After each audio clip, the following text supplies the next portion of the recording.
Let's go. Look who's back again.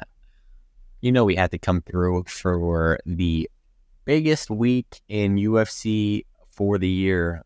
International Fight Week is upon us. RJ, little unfamiliar here. We haven't been, active, but here we are. We're back. How we feeling? Hey, we're feeling good. Listen to me. We never go too far, okay? We're always here. We're always watching. We're always in the game. We just got to come remind the fans, we still in this, okay? We're still here. We didn't go nowhere, all right? Just make sure we had to. It's like absence makes the heart grow fonder, okay?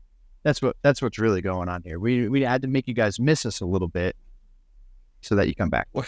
We're playing the game here. No, but for real, I wish we could, be here every day, but we're trying. We're doing our thing. We're here for recap, breakdown. Nothing much more needs to be said. Let's get right into this. Before we get into UFC 290, we're in a quick recap of it. We're recording this on Sunday. Last night was UFC Fight Night. Sean Strickland versus Abus Magomedov. Not a stacked card in the form of names, but man, this card showed out, and there were some highlight-worthy names that we have to mention here. First off, Guram, I can't pronounce last names to save my life, versus Elvis Brenner. Man, Guram was one of the biggest prospects in the lightweight division, and Elvis Brenner shocked the world almost. He was down 2 rounds going into the third and got the finish late. What a fight. Yeah, I mean, talk about getting your ass handed to you and pulling through. You got to respect that. Anybody who's ever trained, been in a gym, been in a fight, it's you have to respect the guy who's his face, his head was dyed red, bro, from his own blood. He's split open. That I think he got 12 stitches right across his fucking third eye, man. It's that was a gnarly beating he was taking, and then just to land that, he hit him in the throat, and it must have hit a nerve because it looked like it shut down Garam. Is that how you say it? I think so. It's it shut down his half of his body, and you could tell he just couldn't lift his arms up to defend himself. He just crumbled. I mean, and no disrespect, I don't mean that in a disrespectful way, but he literally just crumbled. He couldn't defend himself, and he went down. Beautiful shot landed. That pull from behind victory, you love to see it, and it always makes me happy. Any connection that you have to our man Charles Oliveira and the Shootbox team and Douglas Lima, it's I was very happy. Respect both fighters. Huge amount of respect. Great fight. Beginning to end, it was so entertaining. Great fight. I think Garam was a minus 700 favorite going into the fight. So what a shocker for Elvis Brenner on the line of betting. But what a fight. Shout out to both of those guys. The lightweights are always stacked, and those are 2 more guys who the future is bright for both of them. Garam doesn't lose any stock in that fight. He looked great. He just got caught. It happens. But I'm excited. Punched in the throat. Excited for both of them moving forward. Moving to the featured prelim. A little bit of a sad story here. Kevin Lee making his return to the UFC after some years off against absolute killer what are with these names, man? Renat and, last name, go look it up yourself. Yeah, I mean, look, the UFC did Kevin Lee no favors with this matchup. But it's a weird position to be in for Kevin Lee, right? Because it's he's fought some of the best guys. He's been in there with the creme de la creme. So it's he got cut, he got beat by some of the better guys. He went off to Eagle. He did his thing. Comes back to the UFC. I have to mention, Kevin Lee at 170 looks fantastic. His what are these muscles called? The lats. The lats were sticking out. Like, it looked like if he jumped off a building, you'd just glide. Like, this dude looked like he was in incredible shape. His face, he looked real serious. He was talking a lot leading into it, which Kevin Lee always does. But my point is, he seemed extremely confident. But to come in against a guy like this, man, and then just get basically shut down Quick. easily, yeah, I felt bad for Kevin Lee, man. This was supposed to be like his coming out party, and now it's like maybe we should think about this one more time. I don't know where he goes from here, because I don't think our Russian homie has a ranking. No, he doesn't. Or Renat anything is not like that. ranked. So it's not like, you know, you lost to number 6 and maybe now you get number 10. It's like, where do you really go from here? It's tough, you know, especially trying out to a new division in the UFC. It's rough, man. We'll see what happens. It's exciting for Renat, you know, to get that name under his belt. Maybe now he'll get a little more recognition. People will know him. You can't help but ask yourself if that was the plan by the UFC the whole time. It's like, you know, Kevin Lee wants to come back. Okay, we'll give him this guy who we can't pronounce his name and get a little rub off of a quick, clean victory. I mean, it was the flawless victory. It was, you know, he rocked him with the hands, put him down, choked him out bad, you know, and it was real quick too. It was unfortunate because Kevin looked like he attached himself to a single leg, and it looked like he was going to try to climb back up. He was stuck in the choke, and his arms were almost stuck in that position. So it's not like he fell when he was out. It's like he just was kind of stuck sleeping in there. We don't even know how long dude was out, but when the ref finally called it, he fell face first, and you know, nobody wants to go out like that. But yeah, tough. Kind of feel bad for Kevin. Yeah, Lee. tough way to come back. Hopefully, I don't know, he talks with his team, figure something out, see where he goes. I don't know where he goes. We'll see. You know, he might do something else. He might try and run it back again. But props to Renat for making easy work of it against Kevin Lee. Man, he's still one of the best in the world, regardless of how he looked. Definitely. He's been in there, like you said, with the best. He is one of the best. So for Renat to get that win in that fashion is very impressive. Shout out to Renat. Shout out Kevin Lee. Another flawless victory on the night. Grant Dawson versus Damir Ismagulov. Grant Dawson just backpacked for days, body triangle for days. Damir has shown that the wrestling is a problem for him, and it showed once again that his wrestling is his biggest lacking in his skill set. But what a showing from Grant Dawson.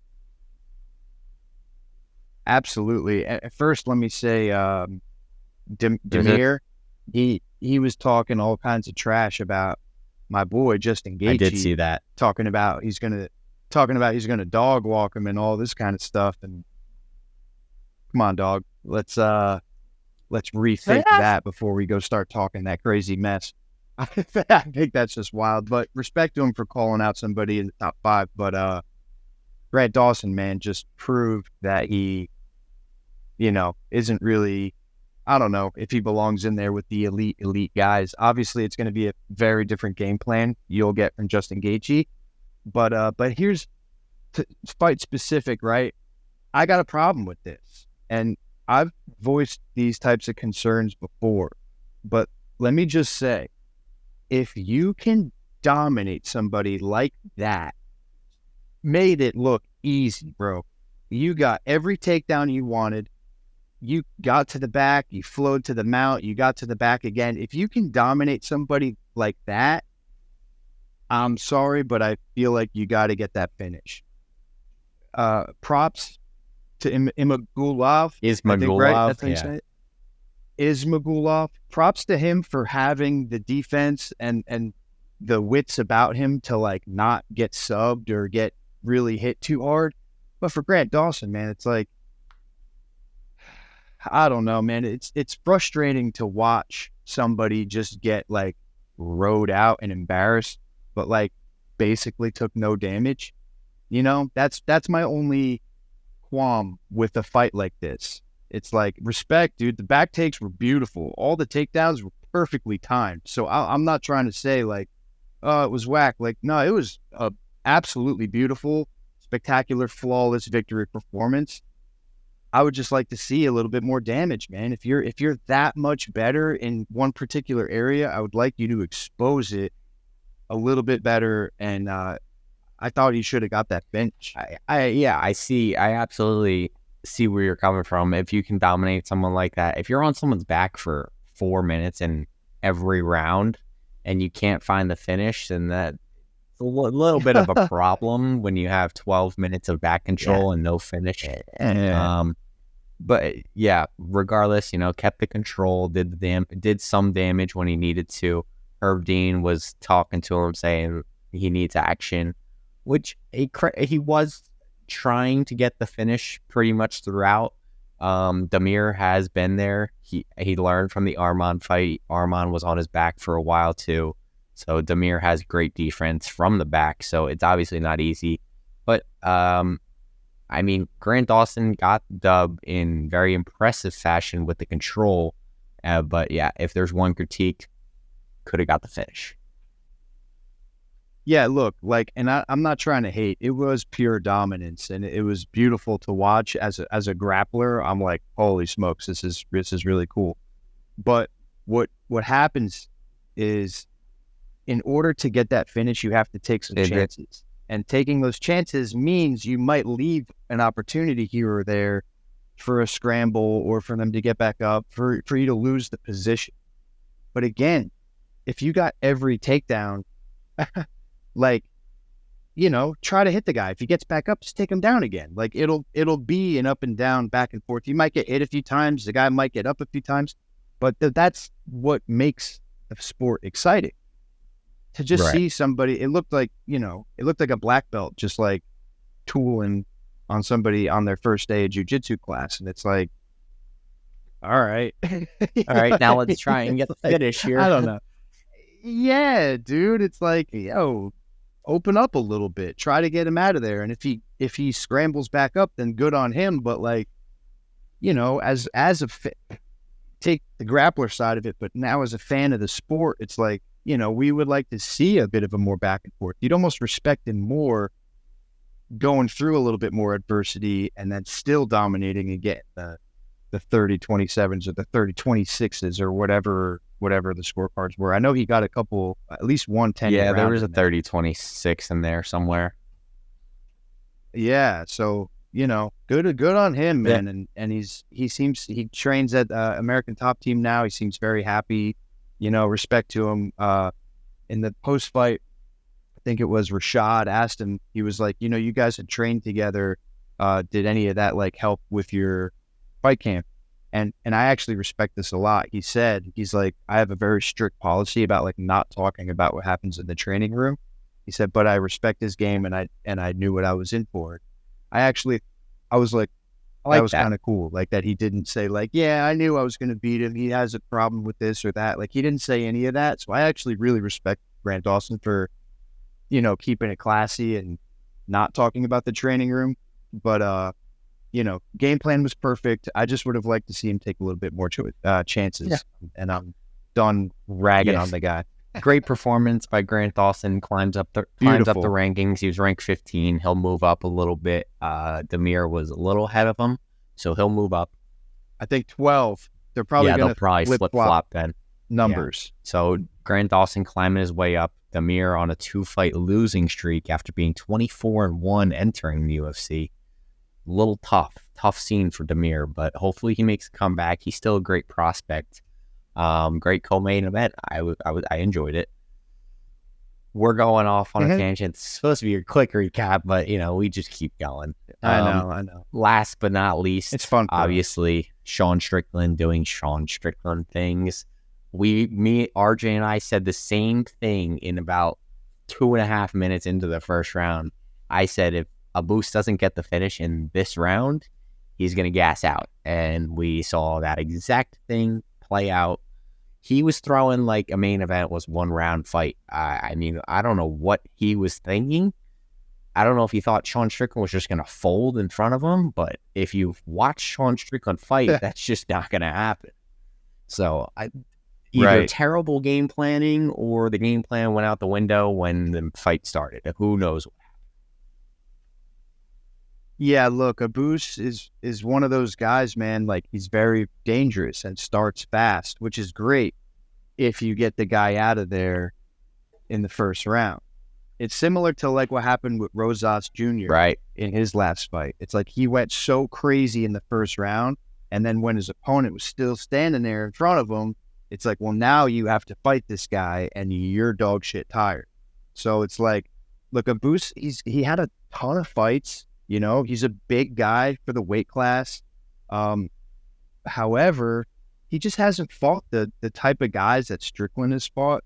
And Strickland's one of these guys. I mean, he talks about it all the time, and everyone who's ever trained with him says, like, this guy does nothing but spar and drill like positional sequences that are completely fight oriented. Like the guy trains the way he fights. So it's like, to think that you're just gonna like fluster him and get him out of there quick. Especially, like, everybody saw the Pahea fight, and they're like, "Oh, that's the game plan." It's like, no, that's Alex Pahea. Alex is a different type of guy. That's a whole nother problem for pretty much everybody he fights. Any other fighter who's coming through, especially somebody who's he's got a crazy experience, but like in the UFC, it's only his second fight. To think that you're just gonna like outwork Sean Strickland for 4 or 5 minutes and get a win over him is insane, man. Strickland, he not only showed composure after getting poked in the eye, because that was a pretty bad eye poke, man. Like that one was a bad one, you know, and he could have been like, I can't see shit, and they would have called it off. Respect to him for going back in there with the guy who's super dangerous, throwing everything into all his kicks. Tyler, you know as well as I do, throw like 2 or 3 kicks as hard as you can, and you're going to be like out of breath. Yep. It's hard to like throw kicks that hard, you know? So to go out there to do the thing, he was putting some heat on Strickland. And Strickland even said in the post fight, he's like, not in the in cage, but like afterwards on the desk, he's like, once I realized like this guy can't box, he's like, I'm just going to get, I think he said, I'm going to get dick to dick with this guy, and we're going to like throw down like men. Like once he realized in that boxing range, he's like, oh man, this guy can't box the way I can. He kept that pace up, throwing those beautiful combinations, man. Like Strickland's just a dog. I respect the hell out of him. He's always looking like he's having fun in there. He's finally talking about, it's like the first time in his career, I think, where he's actually talking about getting a title shot, where he was just the guy. He says all the time, he says, I just want to fight for money, man. You pay me and I'll fight anybody. I don't care who it is. But I think he's realizing for the first time in his career, like, no, I am actually here. I'm as good or better than anybody in this division.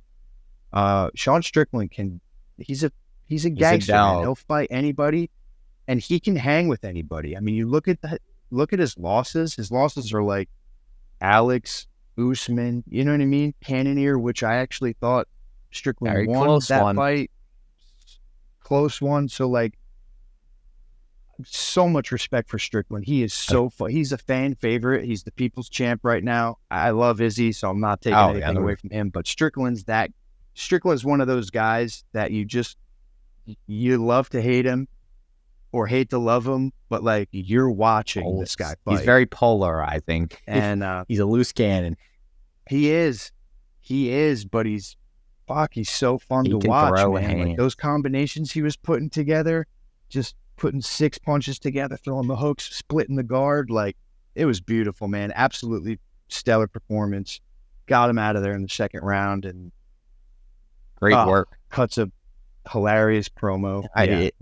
You're always in for a Shout treat. out. You're always in for a treat from Sean Strickland on the mic.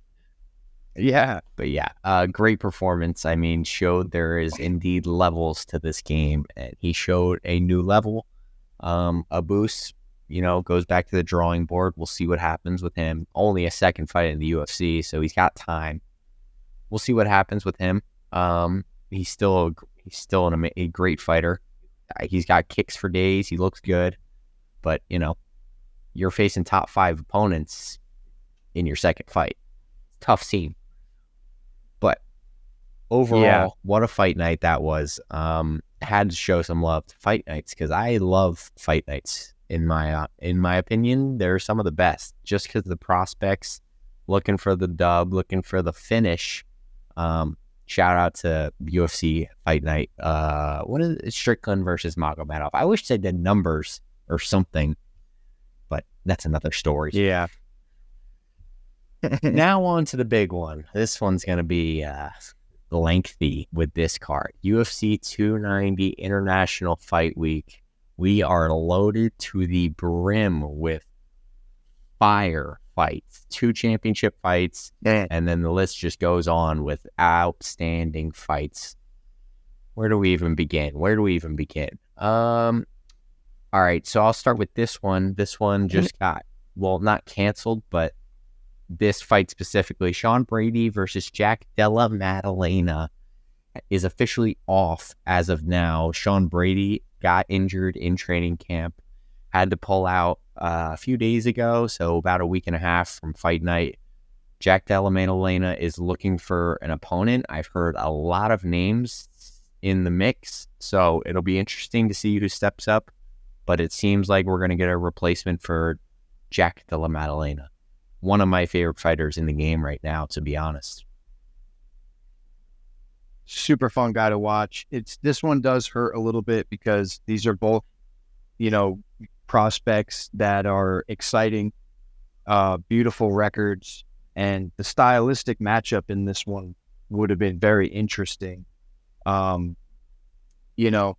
thought it was both guys had a chance to win this and really catapult their career. Definitely a winnable fight again for both of them, but this could have been the one that got Sean Brady back on track. It would have been sort of a make or break for him. Anytime a guy goes undefeated and then just starts like losing, it's like it's a fork in the road type situation. And Jack's very dangerous. It would have been interesting to see how that played out. Hopefully we get Jack a fight. I see Kevin Holland saying he'll fight twice in the same night. I say let him do it. I don't know if the commission's going to be too down with that.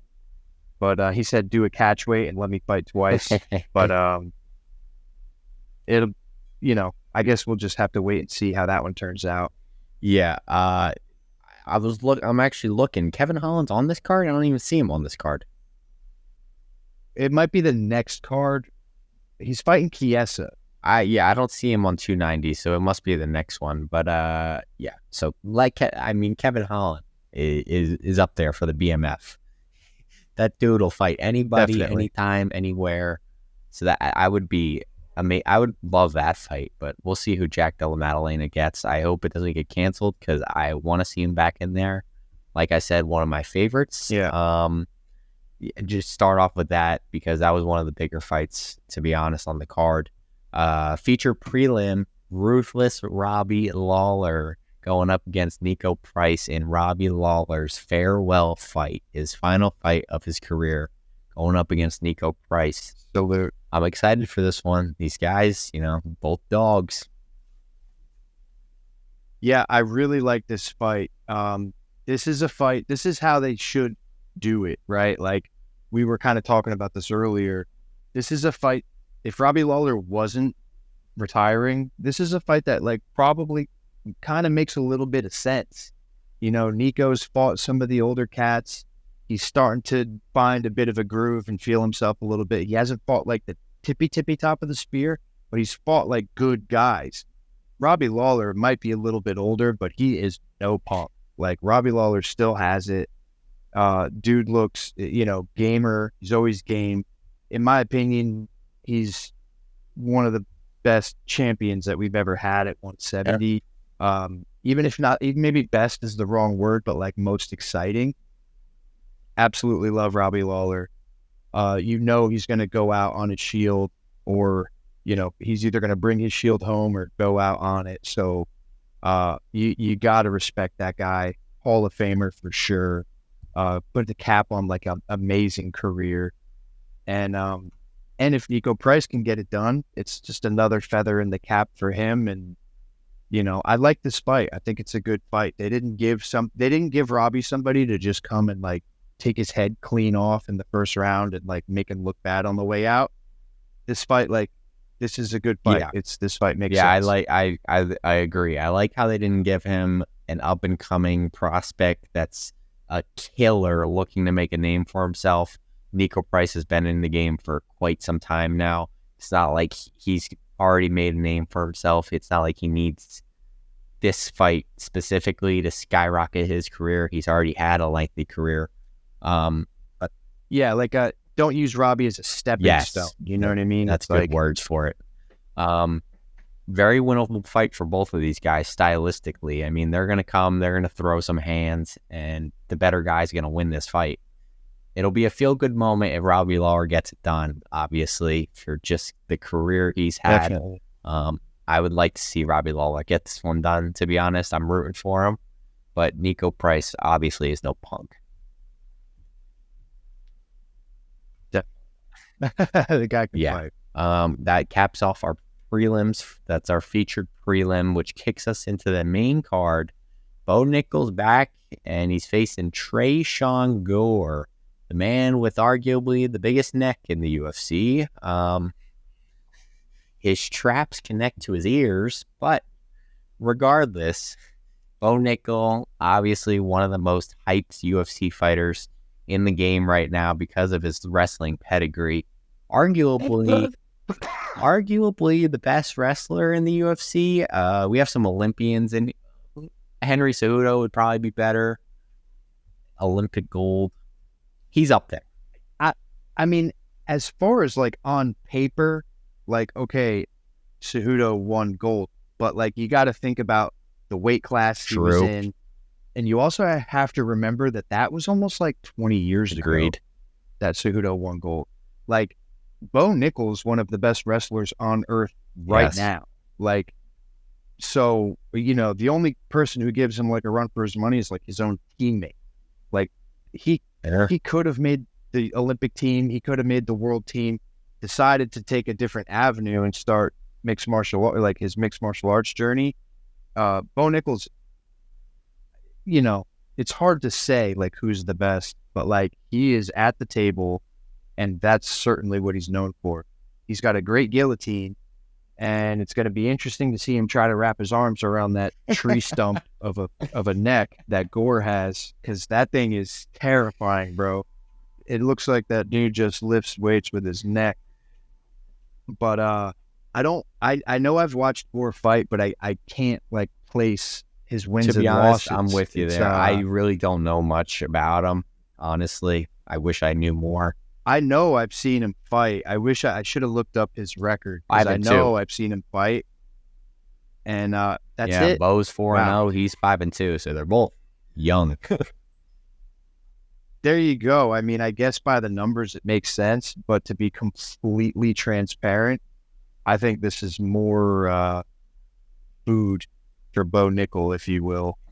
Bo, like we kind of just said it, like his wrestling pedigree is so insane that like he's gonna have his way. He's going to dictate exactly where the fight is. He can play on his feet if he wants, because if he starts getting into trouble, he's one shot away from being in a dominant position on the ground, dropping some ground and pound, looking for submissions. So having that type of skill in your back pocket makes you the most dangerous guy, because now you can, who did we see this with? I mean, we saw it a little bit with like Khabib. It's like Khabib, you kind of knew his game plan, but if he just felt like standing and throwing punches, flying knees, like he'll do it because he doesn't give a shit. If you try to lock up with him, he will end up on top. Like that's just what's going to happen 9 out of 10 times, maybe 10 out of 10 times, and give it everybody the benefit of the doubt. But like, you know, he can play a little bit more because he has such a dominant skill set in his back pocket. I think, to be honest with you, I think Bo probably walks through him and makes it look easy. I'm sure he's been training and getting better, and you know, he's been doing this for a little while now, and this is what his like third or fourth fight in the UFC, if that, even maybe less. He made his debut his last fight. He was in the Contender Series for 2 fights. Because and then he went. They put him back in the Contender Series. So this is his second fight in the UFC. But yeah, I mean, to be on a huge card like this says a lot about the way that they're going to promote him from here out. And I see it. I see a W coming for Bo Nickal. I don't really see him losing anytime soon until he really starts fighting the top guys, because I think he could right now, honestly. Yeah, I mean, there's who at middleweight is going to stop takedowns. It's a tough ask for anybody at middleweight to stop Bo Nickal's takedowns, especially if he's fighting and gets his striking better and mixes his striking into his takedowns. You're never going to be able to stop that. You're just not going to be able to. Yeah, I think, like, just one more little quick thought about Bo, and then we can move on. But if he develops like the Chael Sonnen or even Colby Covington kind of style, where it's like, just like put stuff in your face, just barrage you, and who cares if the punches are perfect? Who cares if they're even that hard? Just put 100 of them in the guy's face and get him a little bit overwhelmed, and then take him down whenever you feel like it, and just keep rinsing and repeating that. Like, you know, like Chael said all the time, he's like, I could strike with anybody because they know I could take them down whenever I feel like it. So I could literally just run at you and throw 100 punches, and that's even sort of Colby's game plan. It's like, back you up, throw 1,000,000 punches in your face. Once you get to the cage, I'm going to lean on you.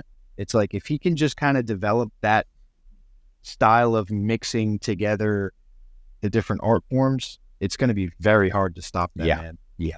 I mean, the future is bright for Bo Nickal. If he gets through Tresean Gore the next weekend, the sky's the limit. His second fight in the UFC, man, and he's already being hyped like this. Start kicking off the main card for International Fight Week. I mean, the moment's not going to get to him. Obviously, he's been on the state national championship level his entire career in wrestling. Obviously, the fans aren't going to get to him. He feeds off that, I'm sure. So, like you said, I see a Bo Nickal masterclass probably. Pretty much does whatever he wants. Tresean Gore might catch him. Who knows? That's the beauty of fighting. Everybody's got a chance. Yeah. If you have a punch, you have a chance. And I'm excited for it.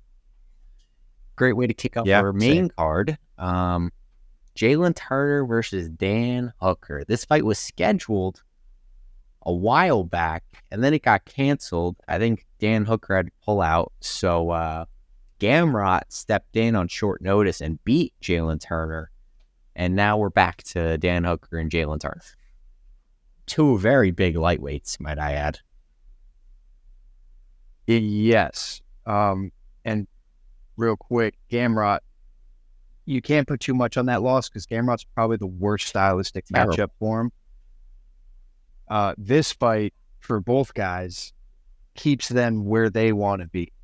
This fight is going to be a kickboxing battle, and it's going to be so much fun to watch. Like, this is the fight that, like, people, if you didn't know you needed to see this fight, when you see it, you're going to realize how badass this fight is.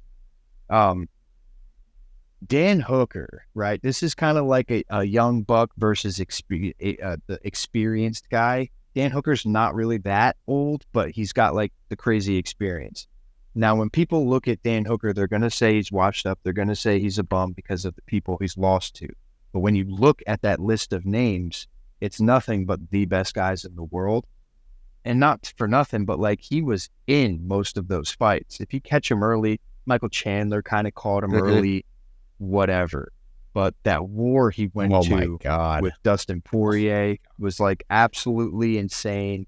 like Dan Hooker is game, bro. There's a reason he's the captain over at City Kickboxing. Like he's the guy leading everybody into battle. He's the one that shows up and shows out for his team and his training partners. And like, but Jalen Turner is a dangerous guy.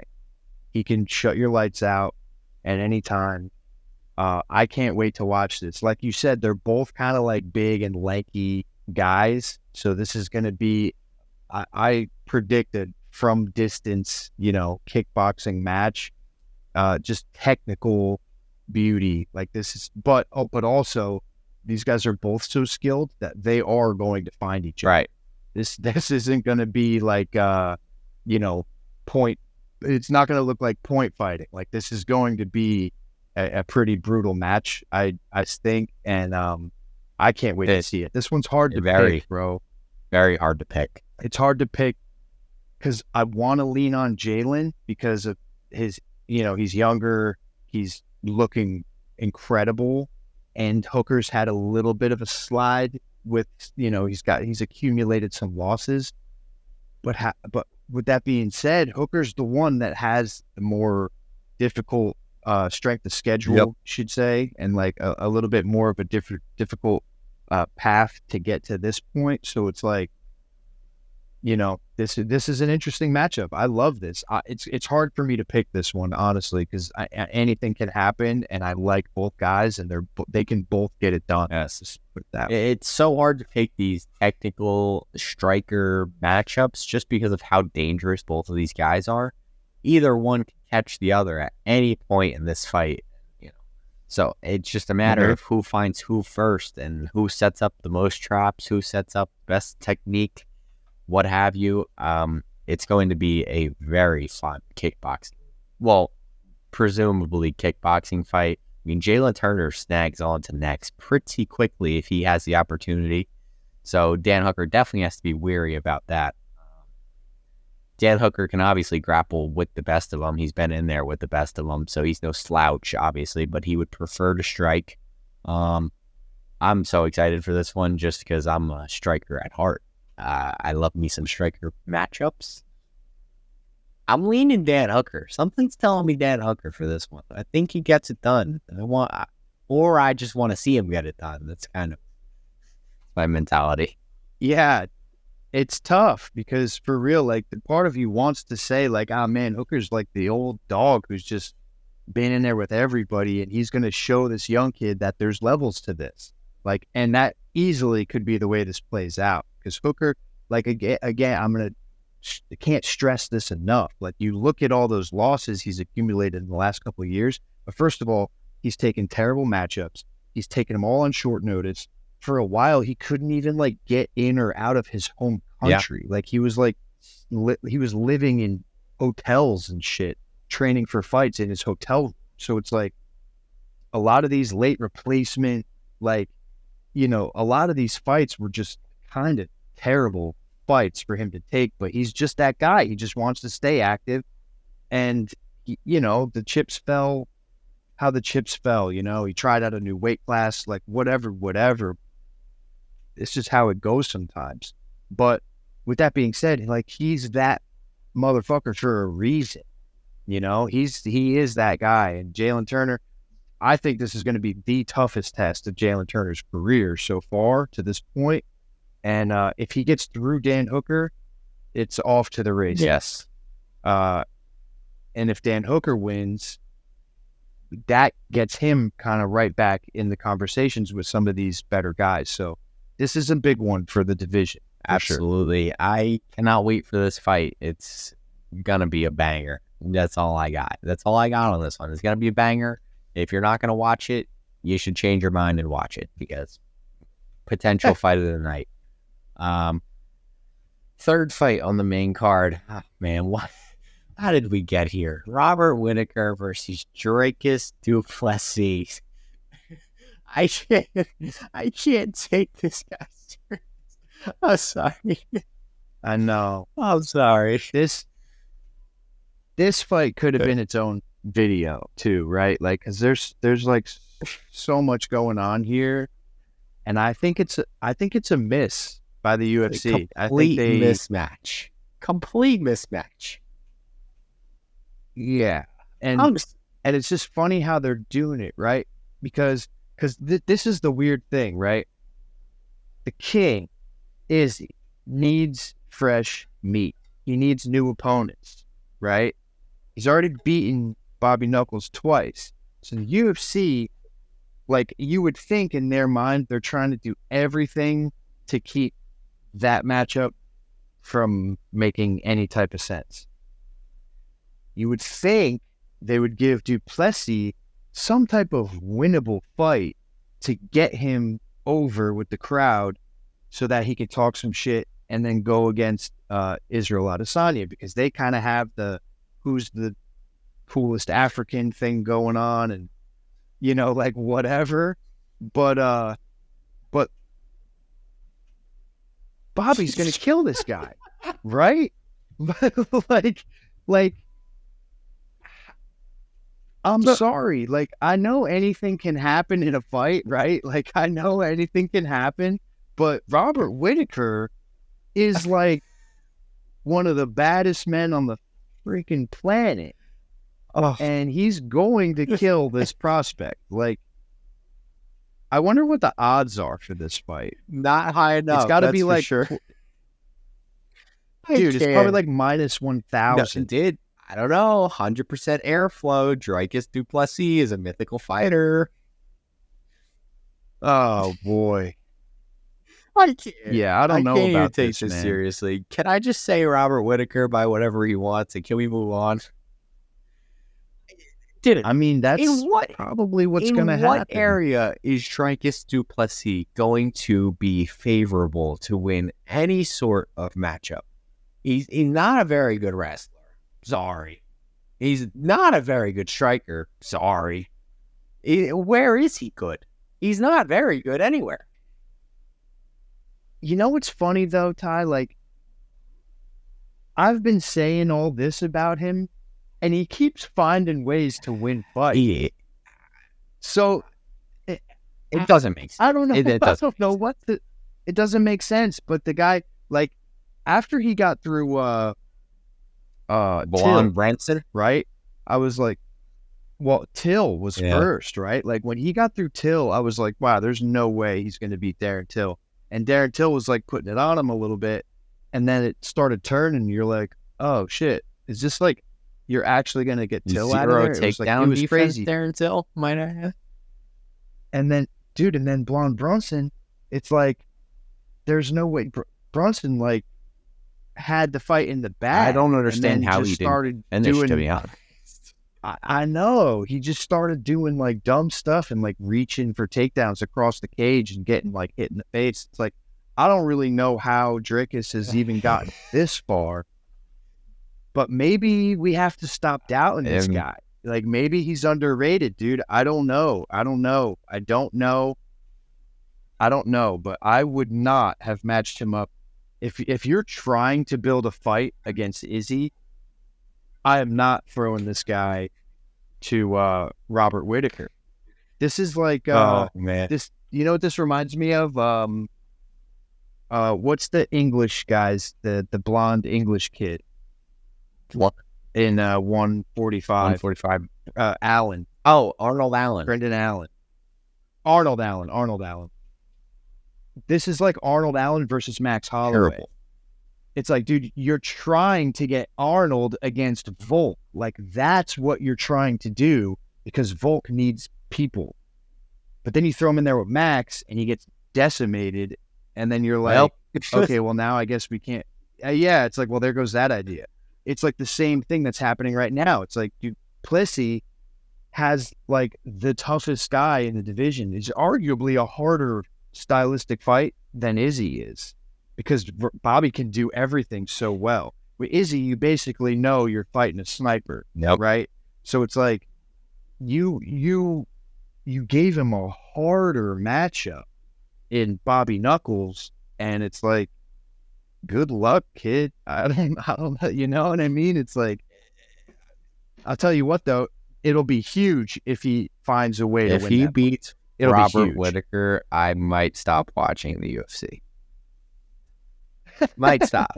Might never watch it again. With that said, Come on, you know you're gonna love to see Robert Whitaker by You'll love to see Izzy get in there. whatever the hell he wants. Whatever the hell he wants. Yeah.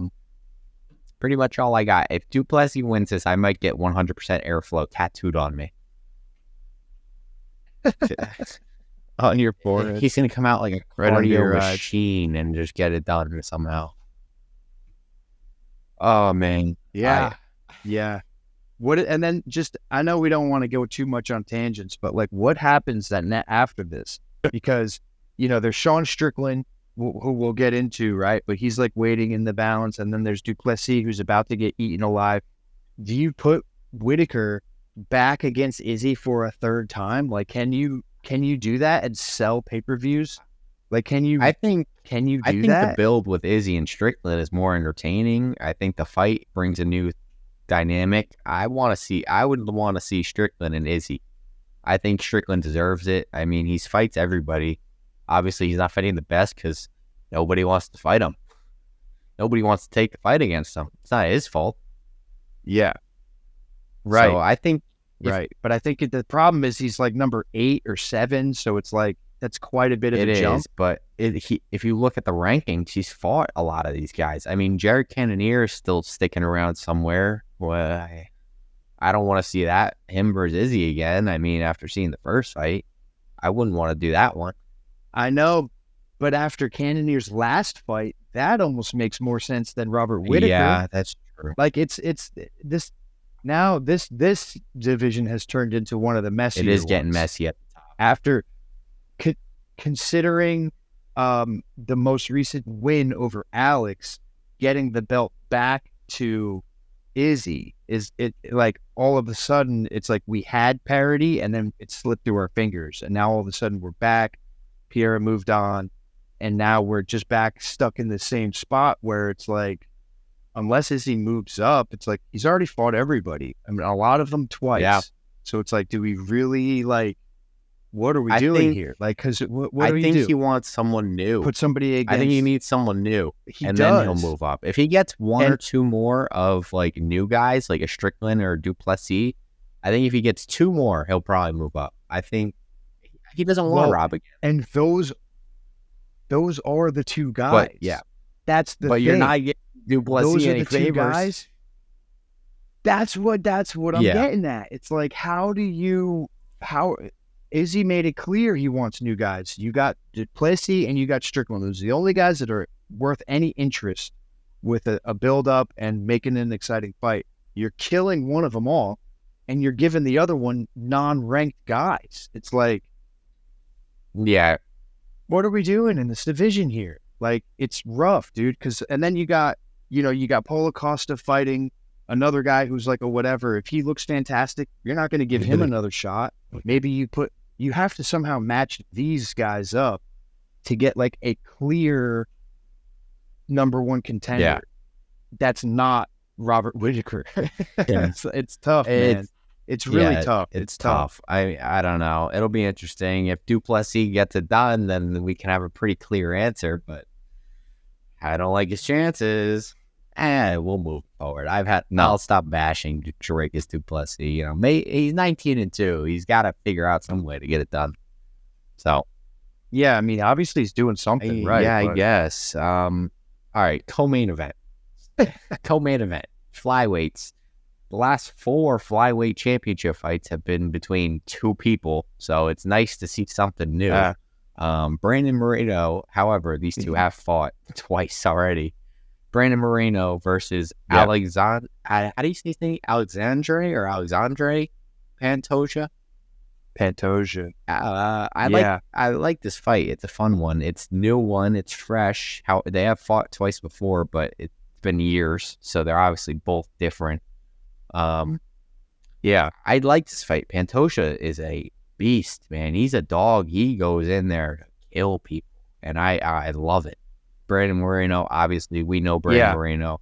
He's only been in title fights in the past few years, so nothing new in the situation for him. Looking for the first win against Pantoja. He's 0-2 against him. Yeah. Pantoja not only is very he's a seasoned skillet for sure, but he's a finisher. Like, this guy will try to get you out of there way before the last bell rings. Like, this guy's going in there to take your head off. He doesn't care if he has to kick you in your teeth, choke you unconscious. Like, he'll do whatever he has to do to try to get you out of there. Respect the hell out of him. Love watching that guy fight. Moreno, like you said, Tyler, he's fought basically, I mean, his last 4 or 5 fights, 90% of that has been against Davison Figueiredo, who's arguably one of the most dangerous fighters, in that division, maybe in 2 divisions. However, with that crazy weight cut, that's like a different type of thing. Pantoja's right for this weight class, so he's not going to slow down. He's not going to get tired. He's going to come in with the 0-2-0 experience against Brandon Moreno, so that's going to help him mentally, like, a lot. However, I don't think he's fighting the same Brandon Moreno. Brandon Moreno has really evolved in the past couple of years since becoming champion. Those fights with Davison made him better. We saw his outing right after he lost to Davison. He lost the first time. one, he won the second one, he lost the third one, and he won the fourth. No, the first one was a draw. Oh yeah, the draw, right? But he just didn't get the belt. Yes. So that was the draw, then the loss, and in between the loss and the win, Brandon went and took out Kai Kara France. I don't know if you remember that fight. One sparked my memory when you were talking. Yeah, I forgot about that one. Yeah, and Kai is right there at the tip of the spear as well. So for Brandon to take that little break from Davison and go to fight one of the other top 5 guys and look as good as he did, I'm telling you, man, I like Brandon Moreno a lot. And like, as a person, like, he's somebody that just, like, is super chill, super nice person. Like, he's always seems very lighthearted, like he's having fun no matter what he's doing, seems very kind. And I would love to see, I don't know what it is, man. Maybe I'm a little bit of a softie at heart. I love seeing, like, the nice guys, like, fuck people up. Like, you know what I mean? Like, anybody can, like, pretend to be the big tough fighter, you know what I mean? But it's like, it takes an extra level of courage to be like, oh, man, I build Lego sets like, for fun, and then I go in there and kill you. Yes. Like, me and my daughter collect Pokemon, but I'm gonna knock your head off with my broken arm. Like, I just love the savagery, but it comes through like such a genuine and nice person. Like, I'm always gonna root for Brandon Moreno. With that being said, I love Pantoja too. They're both, like, this is just gonna be a great fight. I do think Brandon corrects the sway of things. I think it's his time now, and we'll see. My money's on Brandon. I don't know. I just don't know. Like, you can convince yourself as much as you want that losing to a person twice doesn't bother you, but you're thinking about those 2 losses, whether you like it or not. You've been in there with this guy for 15, 30 minutes. There was a finish in the first one, I think. So 30 minutes. You've been in the cage for 30 minutes with this guy, and you couldn't get a win in either of them. You're thinking about that for sure. And Brandon Moreno has been on a great run. Like, confidence is probably sky high with all these wins. But when you're these are wins against people that he's fought Davison. He hasn't fought Kai. He beat Kai, but he's rolling with wins and he's confident. But when you look at the matchup, you've lost this guy twice, and you know that. And this guy is feeding off of the fact that he's beat you twice.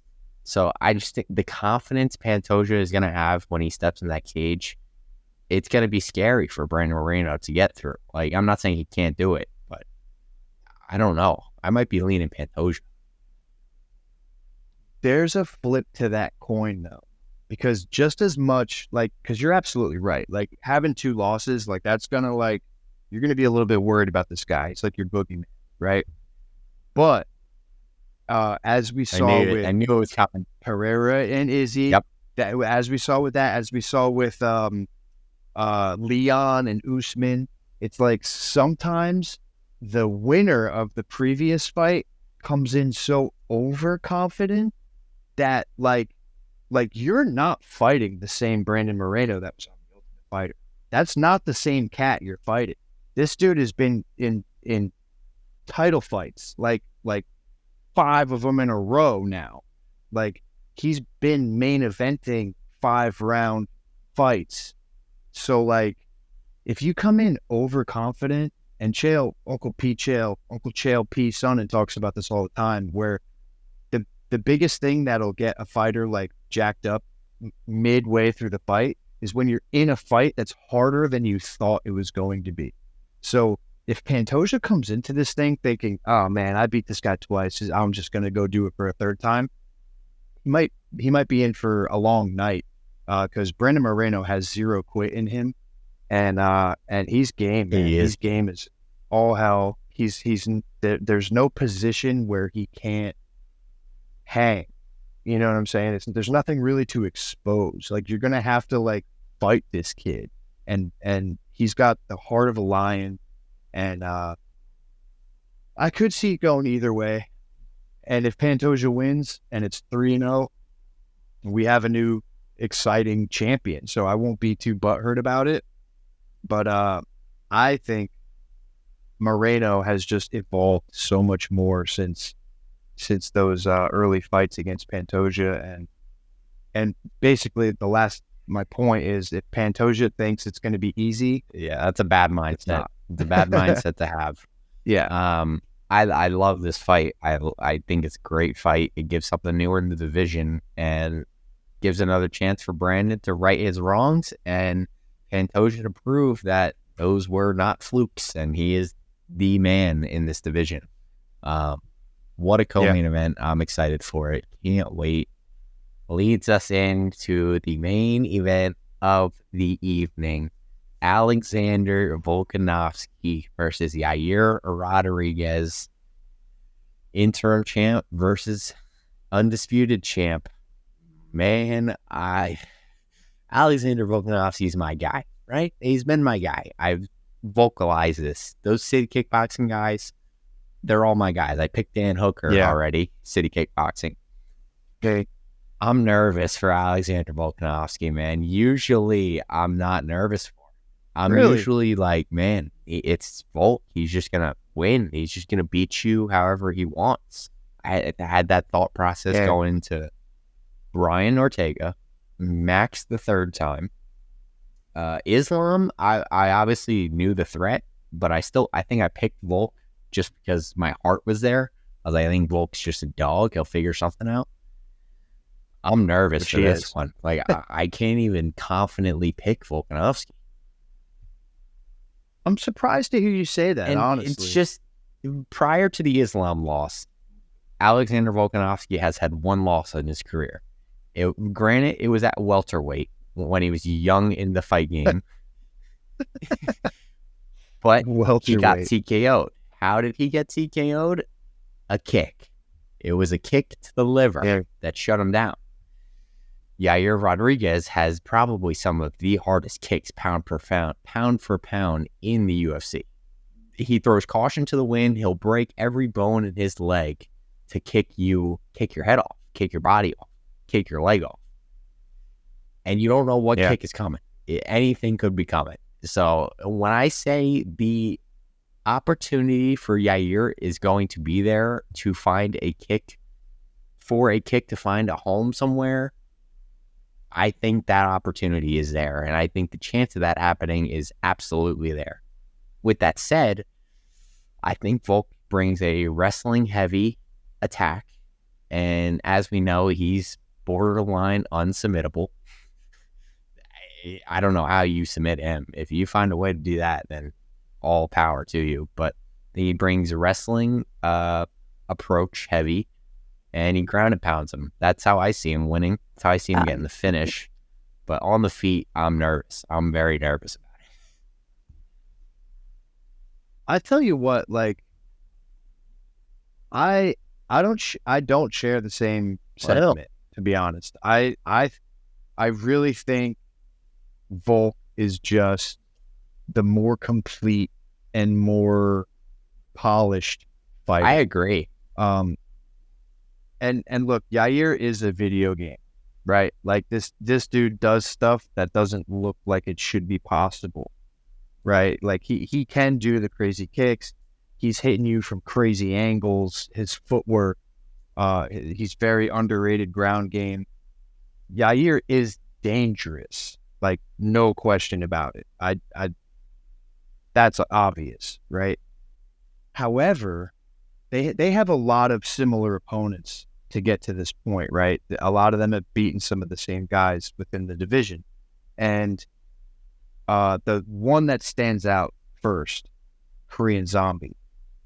The Zombie was like kind of definitely, I don't even want to say kind of, he was winning that fight against Yair and literally at the buzzer caught like this elbow from hell and folded him up, right? It broke my heart to see the Zombie fold like that because that was like my guy for a while. Chan Sung Jung has always put on exciting fights.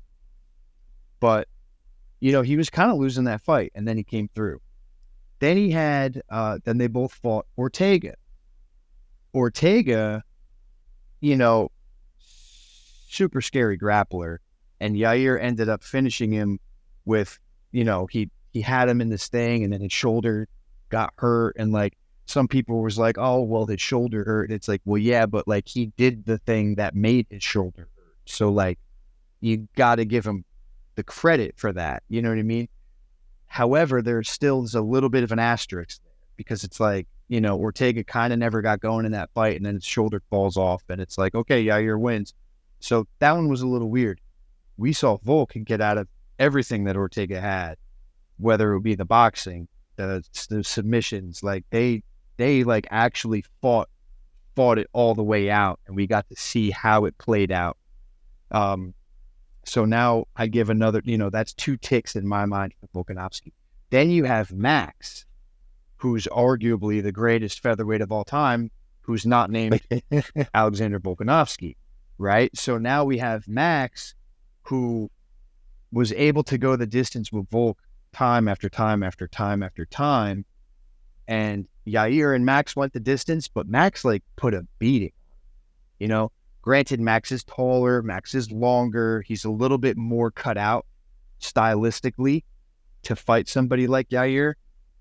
But Volk, dude, Volk's got, you know, so that's some of the matchups that I thought of, like leading up to this, because they've had so many common opponents.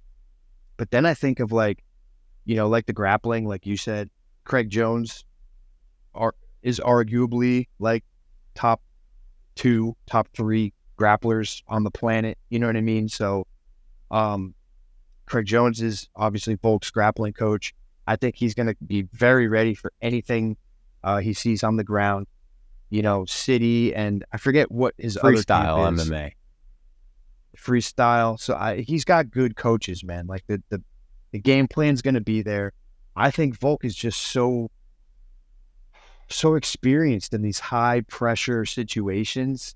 And again, I hate to backtrack and hate on Emmett.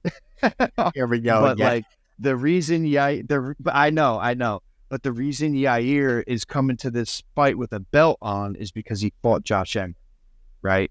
Like, I just think that Volkanovski, especially coming off that loss to Islam, like he's gonna be wanting to fucking break somebody's face, and he's just so gritty.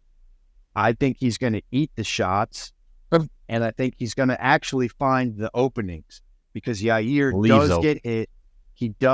He leaves openings for people to capitalize, and I think Volk is just too good. I think Volk's just gonna be smart, find his range, find his shots, find his entries, and I think Volk gets it done, man. I really do. I think it's going to be very hard to beat Volk at 145. Yeah. I think, you know what I mean? At the upper weight classes, I think he could even go back and beat Islam. I thought he won the first fight. But at 145, he's just a big old below fire hydrant, bro. he's a pit bull. Like, he's just pure muscle. There's no fat left on the bone, and he's just so skilled and technical. He really makes no mistakes. He's never out of position. I think he sees everything coming. I think he's smart enough to get, crazy guys to spar with. And I just can't really, like, unless Yair hits him with some wacky 360 flying, tomahawk elbow. It's like, I don't see how he's going to, I don't think Yair can get Volk to make any mistakes. However, I think Volk can be patient enough to find his opportunity.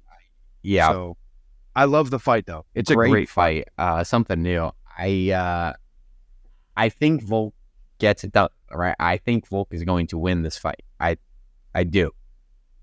It's just, I've been a lot more confident going into a lot of other Volkanovski fights just because of how unpredictable and dangerous Yair Rodriguez is. I really do respect how dangerous he is. And you obviously said the fight matchups between the other opponents they faced. I think Volkanovski finds the openings, does what he has to do, but I think I'm going to be very nervous throughout the entire fight because at any moment, Yair can blast a kick from God knows where and end the fight. Like, it can end the fight with one kick. So Volkanovski arguably has to be perfect to find his openings, but I think he will be perfect. Yeah, he's borderline perfect already. He really is like a perfect fighter. I mean, there's no question why he was ranked number 1 pound for pound in the world. Like, he does everything correctly. And the division, it's kind of funny because he has mostly beat everybody. However, we have this could be a whole separate video as well, but this division has a couple dark horses coming up Just saw through the one. rankings now. Yeah, Ilya Taporia, bro. Like, tell me, I think Ilya's ranked number 7 now or something really? like He's that. still that high? I thought he would be higher. Maybe he I don't is know. now after the Emmett fight, but I'm pretty sure he was 7 or 8 or Yeah, something like that. Now maybe he's 5.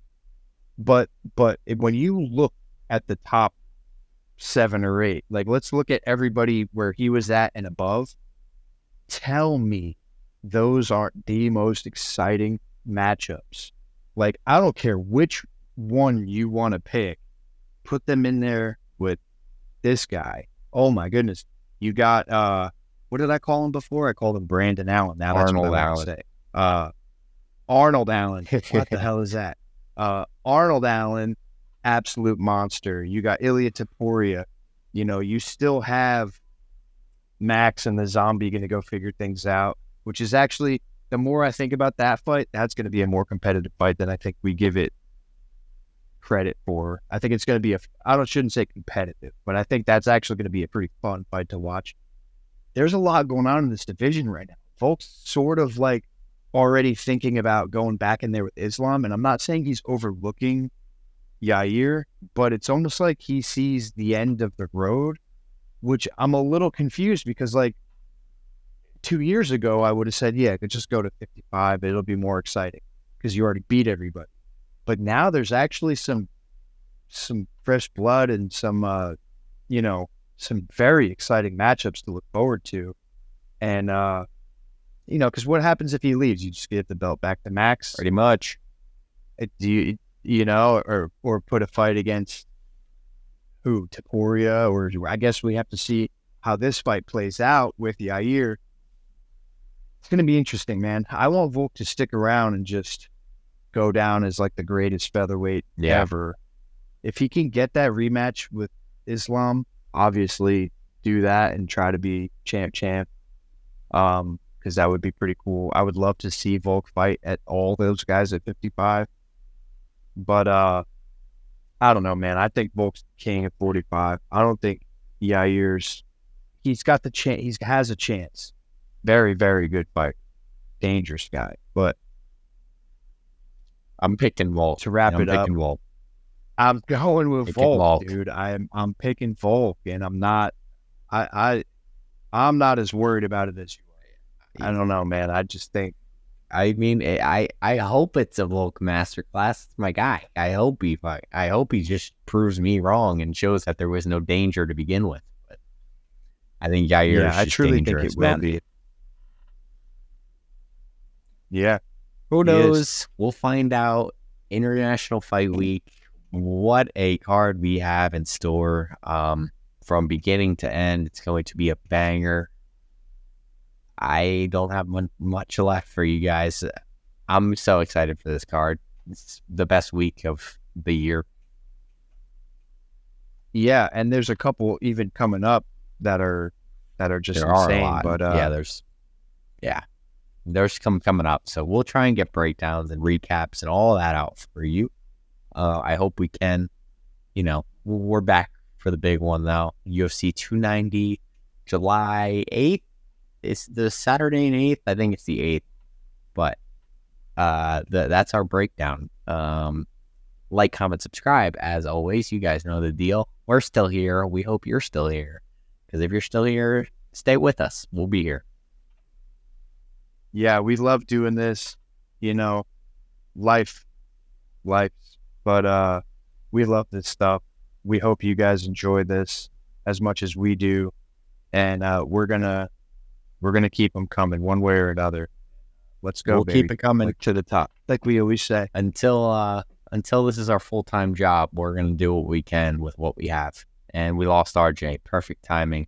See you guys in the next episode. Peace.